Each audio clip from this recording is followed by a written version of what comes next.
Jason Riley had been running on autopilot that morning, juggling his usual routine of getting his 7-year-old daughter, Emma, ready for school while trying to answer work emails. The kitchen smelled faintly of burnt toast, and cereal boxes littered the counter. Jason's phone buzzed with the usual stream of notifications, and in a rare moment of distraction, his thumb slipped. What was meant to be a quick text to his assistant, "See you at the meeting," turned into something completely unintended. "I can't stop thinking about last night. Wish you were here." Immediately panic set in. He stared at the screen, frozen. The recipient of that message wasn't his assistant, but Victoria Lang, the CEO of Lang Enterprises. Victoria was legendary in corporate circles, efficient, intimidating, and almost impossibly cold. Jason had met her once at a charity gala. A brief handshake and a fleeting smile, nothing personal. And now, somehow, he had sent her a flirtatious text meant for no one at all. His chest tightened as he tried to think of a way to fix it. The phone buzzed almost instantly, and the message preview sent his pulse racing. Why? Jason's mind raced. Was she angry, confused? Did she think he was harassing her? He fumbled over his words, typing and deleting explanations in rapid succession. Finally, he hit send. "Victoria, I'm sorry, wrong person." "Totally wrong person."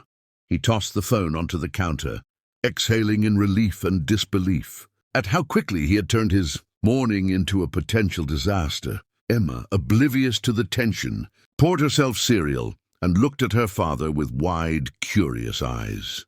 "Daddy, who's texting you like that?" she asked, her small finger pointing at the glowing screen. Jason froze. How do you explain a flirtatious text gone horribly wrong to a 7-year-old? "Just a work thing, pumpkin," he said, forcing a smile.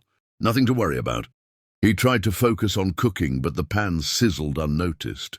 Butter burned on the edges of the toast. He told himself to calm down, that Victoria would just ignore it, and it would blow over.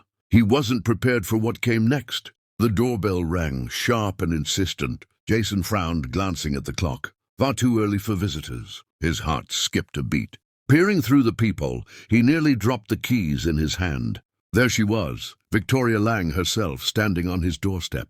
Impeccably dressed, hair perfectly styled, heels clicking against the porch, and eyes locked onto him with an intensity that made his stomach twist. She held her phone casually at her side, the screen facing him, and he could read the words she had just seen. "Hi," she said, her voice calm, collected, and completely unreadable. "You sent me this." She held up her phone, showing him the text. Jason swallowed hard, his mind blank. He opened his mouth to apologize, but the words wouldn't come. For the first time in years, he felt completely exposed, completely out of his element, and entirely a... Victoria stepped inside without waiting for an invitation, her presence filling the small living room with a commanding energy that made Jason momentarily forget how to breathe.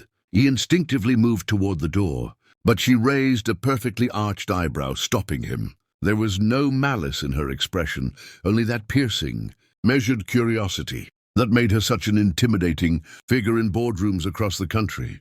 "I assume you meant this for someone else," she said, holding her phone loosely in one hand, scanning the kitchen and living room, as if assessing whether this chaos-filled space could belong to someone she could trust. The walls were decorated with framed drawings, photos of Emma, and reminders that Jason's life revolved around his daughter.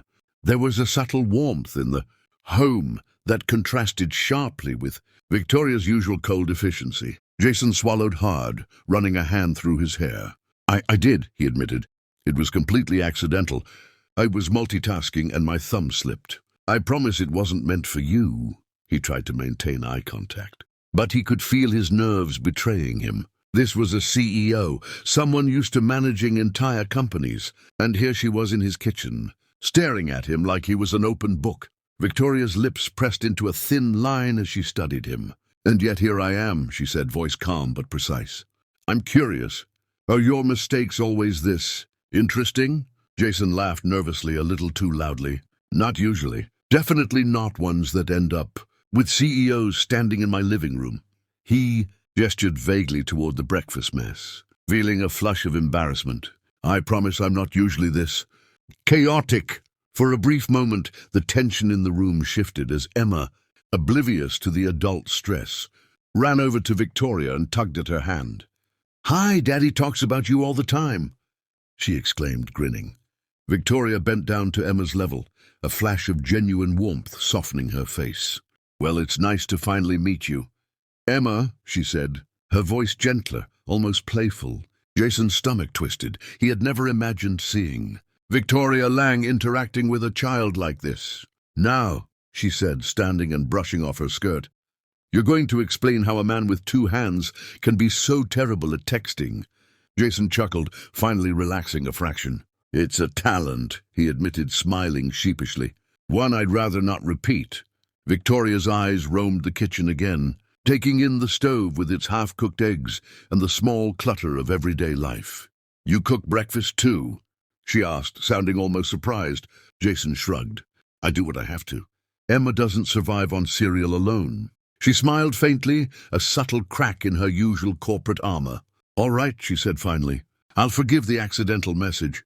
If you promise to teach me how to make these eggs, and maybe, while we're at it, you can explain a little more about your chaotic life." Jason blinked, The morning unfolded in a way Jason never could have predicted. Victoria moved around his kitchen with surprising ease, expertly flipping pancakes and teasing him about his slightly burnt eggs.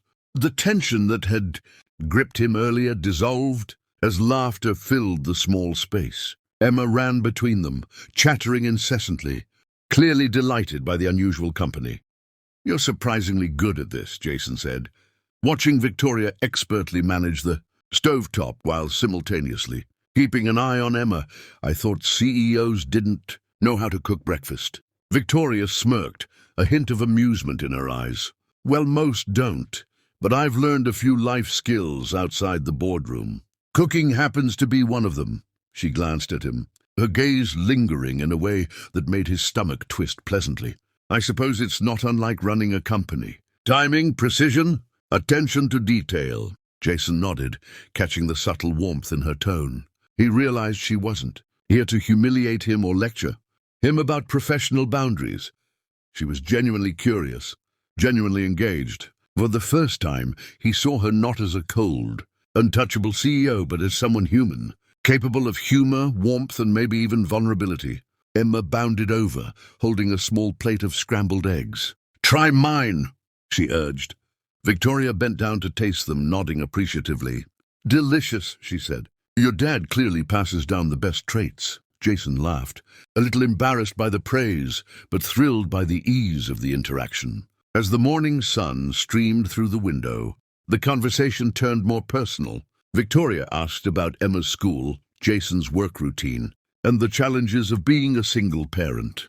Jason found himself opening up, sharing stories he rarely told anyone.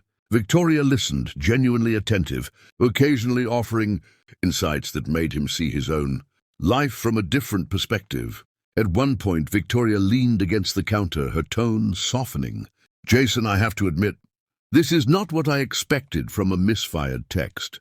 But I'm glad it happened. It's rare to meet someone so grounded who clearly prioritizes what matters most." Jason felt a warmth spread through him, a mixture of relief and hope. "Thanks," he said quietly. "I don't often get to share this part of my life with anyone outside my family." Victoria smiled, the kind of smile that reached her eyes. "Well, consider this breakfast an introduction. I might take you up on it again." She ruffled Emma's hair affectionately. "And next time, maybe we'll see if we can make a proper meal without burning anything." Emma cheered, bouncing excitedly, while Jason leaned back against the counter, marveling at how drastically the morning had changed. A simple mistake, a text sent to the wrong person, had led to laughter, connection, and an unexpected bond forming between them. When Victoria finally left, she paused at the door, glancing back at him with that same piercing gaze.